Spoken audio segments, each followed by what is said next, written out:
அனைவருக்கும் அஸ்ஸலாமு அலைக்கும் வரஹ்மத்துல்லாஹி வபரகாத்துஹு.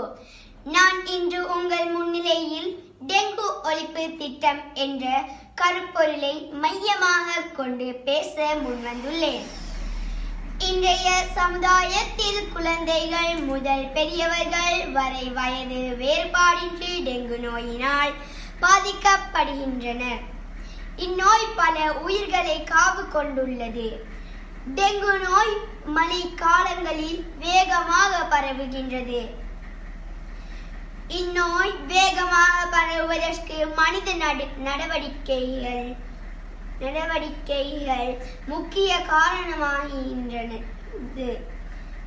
நாம் எமது சூழலை அசுத்தமாக வைத்திருப்பதால் டெங்கு நுளம்புகள் பரவுகின்றன.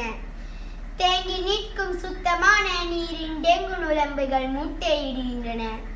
உதாரணமாக சிரட்டைகள், யோகட் கோப்பைகள், டயர்கள், பூச்செடிகள், வாடிகான்கள் போன்றவற்றின் நீர் தேங்கி நிற்கும் போது டெங்கு முட்டைகளை இடுகின்றன.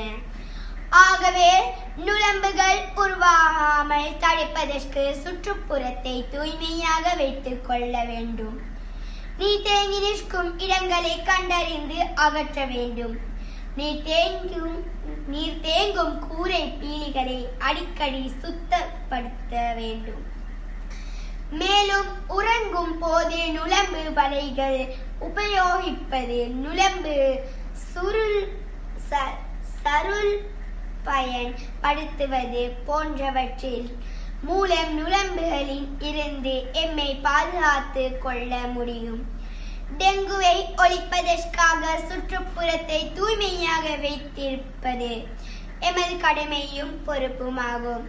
நன்றி.